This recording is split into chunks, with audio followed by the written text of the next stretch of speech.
Hi guys, welcome back to our channel. My name is Tara and this is my sister Cassie. And every morning we come together to give you guys our thoughts and opinions on the crypto market. And we're so happy that you guys joined us today. It's Monday, it's a new week, and I think this week is going to be really exciting. So let's get to the charts and see what is in store for the week ahead. Yes.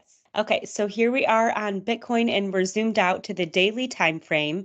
We've been tracking this 5-wave structure coming up here.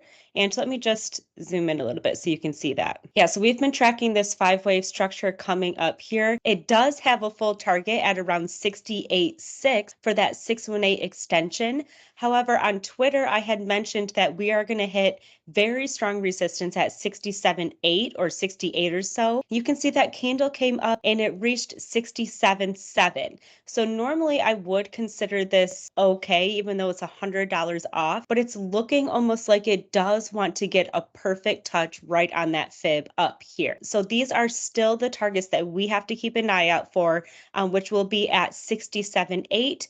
And then with that low here for this wave 4, it's bringing that 618 down, or the subwave for 618 down to 68.081. So it is right in line there, and we still haven't hit that. So that's something that I think we can expect at least in the next coming days is a perfect touch up here at resistance. In order for us to really determine though if that 67.7 was it, we do have to zoom into the subwaves there to see if we can get, any further indication on what the subwaves are doing. So let's have Cassie zoom us in here and see if she can determine if that was a top and if we've already started that ABC correction coming down. Okay. So I'm really zoomed in here, you guys. I'm on the Bitcoin 15 minute, just so you can really see these waves of our last fifth wave here. So you can see how we have not quite reached that target like Tara was talking about. Right now on Bitstamp, that's at 68.24 up towards 68.7. So that would be our top there, and we haven't reached that yet. There are some indications that we are working on that last wave up to that high.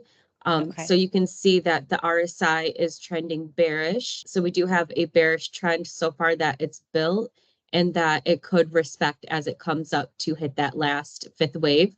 And you can see just on all of these support touches, it's really it's building the base of that. So it's going to be really critical to watch this RSI trend as the price comes up to hit that resistance level there. This is going to be something that you're going to want to have on your charts to track as it comes up to make that new high. As it comes up, these are retrace levels here. You're going to want to pull it up to the high that it does make, so that you can have your local retraces as well. You can see that it bounced perfectly off that 236 retrace, and then again off that 118 retrace. So it's definitely respecting all these local retraces.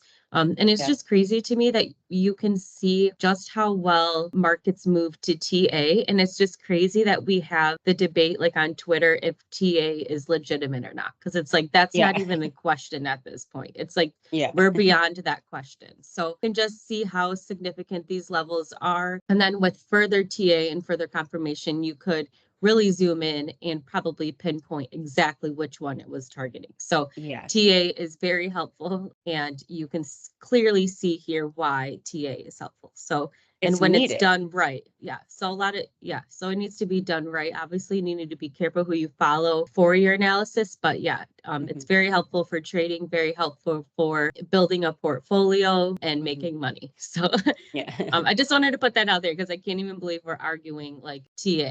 If TA exists and if it's real. And so clearly this is why TA is helpful. So so Cass, maybe because of where it's sitting right now, I'm curious if for right now it still could be a B in our correction. And so I'm curious because it did bounce off of that 236 where the 1 extension lands, because if we don't make a new high above this, we can still expect that wave C of that correction coming down. So that should be our next support, is that 236. You're saying if this was wave 5 top here? Yeah, that would just be a really little correction, but so right back at the Okay, so yeah, I don't think we're going to make a deeper retrace. I think that we're going to come up to our high first yeah. before Well, coming. that's just more double confirmation that 236, if it starts to drop, that's going to be a significant support no matter what.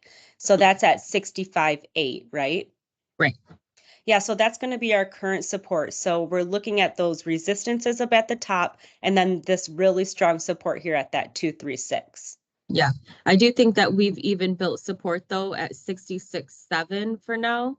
So Mm-hmm. Yeah. that's even the support now. Yep. Before That's we the come higher up to time that frame high. break. Yeah. But That once we 118. do hit this top, we should be expecting a wave two down to support. So Yeah. so say it does come up to this 68,000 here and hits our top. I have this green box here. This is our wave two target. So we should Yeah. expect a wave two to come down to 618. So you're going to have to use other TA to get further confirmation. But this is the Yeah. typical wave two target here. So that's at 63,200. Or Yeah. even 63,000 even. So that would be our deep wave two retrace, expecting our large wave three of three next to new highs Yeah. probably. So we need to watch all of these, like I just said, but this would be Yeah. our textbook once we come up to this high. So this could move up Yeah. to whatever high it makes. Yeah. So And then we'll I just also wanted, be tracking the waves on the way down. So we will know hopefully ahead of time which level it's targeting by the yeah, waves. Let's wait to confirm that fifth wave top, and I think that's what is next. we definitely have to watch price action here because a lot of Mhm. times if it could get stuck here, it could really just send our wave three to three because the larger Mhm. wave we're tracking is up and it is a wave three. So Yeah, I don't think exactly. I don't think it's necessarily time to short unless you really know what you're doing. It would be more divesting and then adding. Yeah. Would be the better risk management technique for this. Yeah. All right, let's get over to Ethereum then. Okay, so here we are on Ethereum and we're on the daily time frame, and Ethereum is coming up right up to that main 382 fib level at 3110. I had mentioned to you guys that it's really important for Ethereum to get back up above this level and build support at it. So right now it's currently resistance. We do need to push and break up above this and then come down and test it, hopefully stay above this 382. So the fact that Bitcoin is on its last wave might throw Ethereum off a bit. We are looking for possibly one more wave on Bitcoin, which could be our break up above this. And like I said, when Bitcoin comes down for that correction is really going to be the test on Ethereum to hopefully hold this level here at this 382. That's really all we can go off of on these higher time frames, is getting back above this main support here. So let's just have Cassie zoom us in a little bit to see if she can get any further indication of what's going on. Another thing I want to point out too on this higher time frame chart is hopefully this next break on Bitcoin can send the price MA up to that 382 so that it could potentially become support. So that's something that we would look for as it develops in a break. Yeah. So I'll get zoomed in here on Ethereum. So here we are on Ethereum. You can see that we are building some type of new trend from that wave two low that we talked about. And we're still tracking our large wave three up. Now, wave three, like we said, on Bitcoin has 5 subwaves of its own. So essentially the same thing as Bitcoin, we're looking for our first wave of that 5-wave structure. So this could potentially be our wave one. And you can see this is really unclear. I do think that as we come up again, that will create our wave one top. So really similar to Bitcoin. And you can see we do have some type of channel we can at least use for tracking as, so you can see the price made a new high here and here.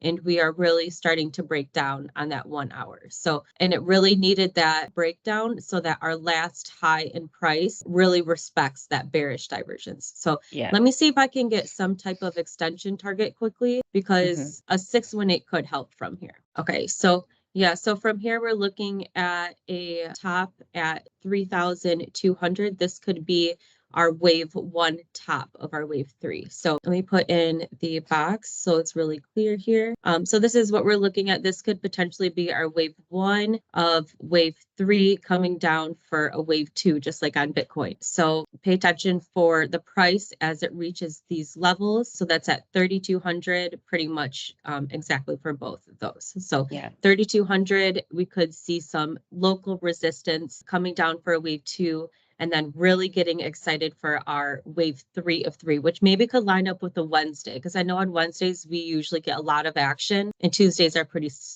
stagnant. So possibly because we still have that full correction to do as well. yes, we have our top coming in maybe today, our local top for wave 1s, doing possibly wave 2 today and tomorrow, tonight and tomorrow, wave 3 getting our volume again.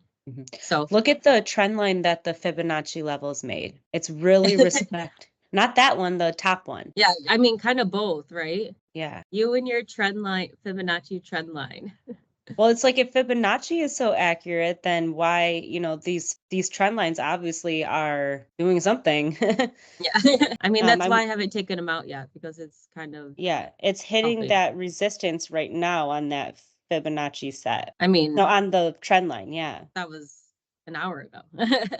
Yeah. And that's the main 382 fib. Yeah, so but I do think that we need to come up to target still, but this Okay. last like throwdown to support was kind of weird. So Yeah. I do think we Yeah. need one more high, because this looks like a Okay. clear wave 3, 4, and Yeah. then I do think that we could use another high. But Okay. we'll see what All right. happens with that. Yeah. We're still honestly stuck. Like, look at this. But so we're trying to make sense of mud. Yeah.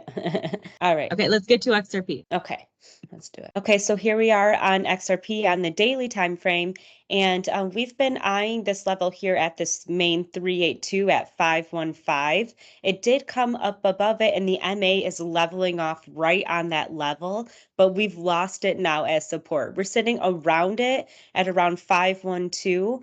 And it did bounce off of the MA on the RSI. So I do think this could get back up above that 382, but it really needs to happen, because if this turns into resistance, that could mean, just more stagnant prices for a while until we really get that send off or that push out of here.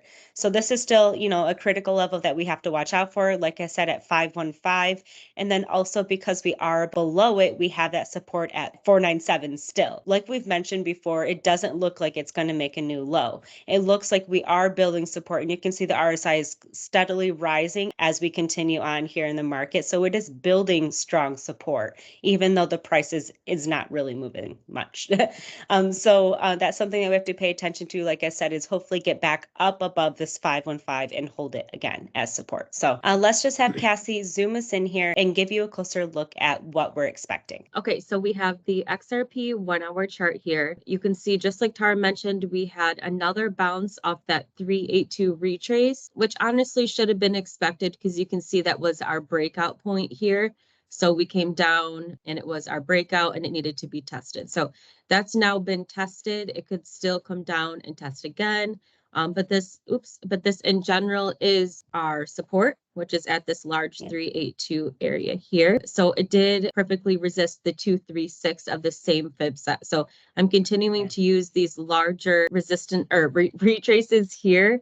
And it's respecting them nicely. So for our support, we have at 50 cents and a half, and then 53 cents is our current significant resistance, which we keep talking about. Yeah, I mean, there really honestly isn't much has changed, right? Yeah. It's just look how close we are. Like, this is crazy. Mm-hmm. The 1-hour chart. One thing interesting to me is that we have a 1618 extension.